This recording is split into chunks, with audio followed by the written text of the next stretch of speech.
With the first pick in the first round of the 2021 NWSL Draft, Racing Louisville FC selects Emily Fox from UNC Chapel Hill.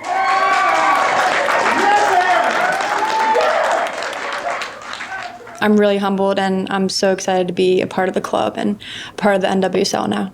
I feel like it's a very unique opportunity for me to be able to go in there and try to do as best as I can and do anything I can for the team.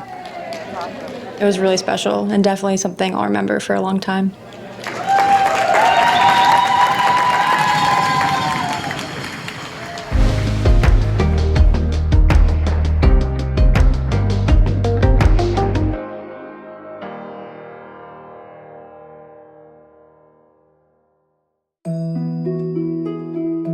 My earliest memory of her playing soccer is when she was about 5 years old in Ashburn Village, and a little tiny kid running around on the field having a great time and experience, and that was the first one that I remember. She played when she was 5, and she was even fast then, and she kind of got it. So I did play a lot of sports growing up. I played soccer, I did basketball, swimming, I did running, and I also did gymnastics. We let her do both to the highest level that we could with very understanding coaches who allowed her to split the time, driving back and forth literally on the weekend with gymnastics and soccer uniforms in the van changing. I ended up picking soccer because it was where I felt just kind of the most love and support. I really liked the team aspect of it. 5th or 6th grade, she had to make a decision on what to do, and we were glad she picked the team sport and picked soccer. With my older brother, younger sister, and then I have 3 cousins who are basically my brothers. I think that really brought out my competitiveness. It's kind of what sparked it. I had my first camp. I think it was really the first time I had gotten very honest, blatant criticism on what I needed to work on. After the first initial wave of oh my gosh, what's happening? After that, I really was thankful that, they gave me that honest feedback. And during that time, I felt like I had really improved and worked on the things that they had told me to work on. I think she set a high standard, for herself and was always kind of competing against her own vision of where she needed to be. And I think her aspirations turned to what she needed to do in college. So I ended up picking UNC because I knew I was going to be challenged there, and I knew that it was going to be uncomfortable. So I think I was really excited to be pushed hard and motivated to try to be the best.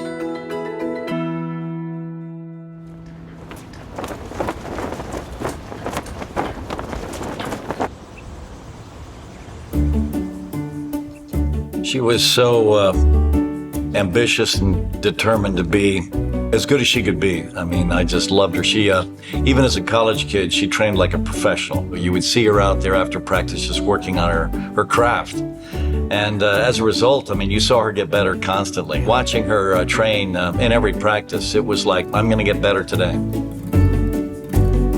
I wanted to be a part of a winning culture, but also how it wasn't just soccer that was the focus, but also character development and things like that. So that really is kind of what pushed me towards UNC. You saw this consummate professional as a youth player, as a college player, as an amateur. And so we knew with her pace, but also with her quality and her commitment to her craft that she was going to be a significant player. And then it was a question of, when she would be brought in.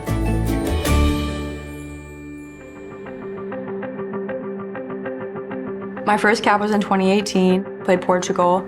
I was really excited, and once I got that first cap, it just kind of set things in motion. It just kind of upped my expectations and standards of myself to get to this level, but then, to try to stay here.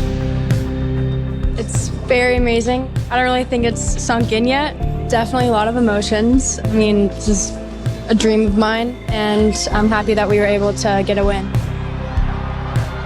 In 2019, we were in France, and that was my third cap. During that game, I was honestly devastated. Cascarino, defended by Fox, pushing it ahead. Fox with the speed to catch up. Cascarino put it into another gear, cuts it back. Diani in the box. Diani scores. France leads. Learning moment there for the young Emily Fox. I think I was subbed off at like the 50th, 60th minute, so that was really tough. But luckily I had a lot of like great support after the game, you know, text messages, calls, and all that. That was hard, but I do think that she did come through it and mentally much stronger, you know, for it. Days went by and I kind of was able to process it with a clear head. After that game, it definitely helped me be like mentally tougher. I think it just made me want to like go back home and like get to work and start improving. One of the best things about adversity is you get to address it. We weren't the least bit concerned because we knew her commitment, and then we saw it. And so then you're starting to think, you know what, yep, this kid's gonna make it. After the France game, first reaction, I was like, I don't know if I'm gonna get back here. Like that might have been my only shot type of thing. That was kind of one of my goals, to get invited to that January camp. And so I think with that was one of like a small accomplishment. Getting drafted #1, I was shocked. I was just so grateful that racing had decided to like put their trust in me and pick me. And also thankful for, you know, all the help and support that UNC and my friends and family had into getting me, you know, to this point.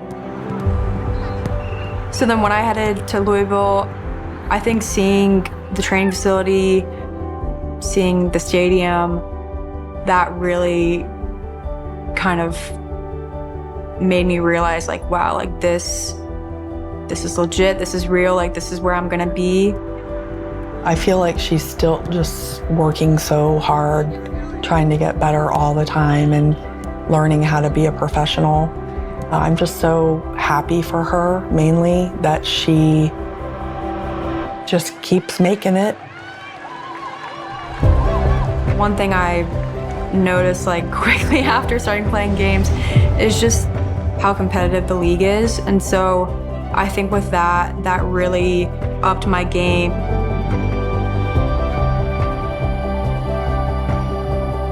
When the last World Cup happened, like it was on my mind, and so it would be a dream to make the roster, represent the country, be surrounded by the best of the best, and then have such amazing support going into it.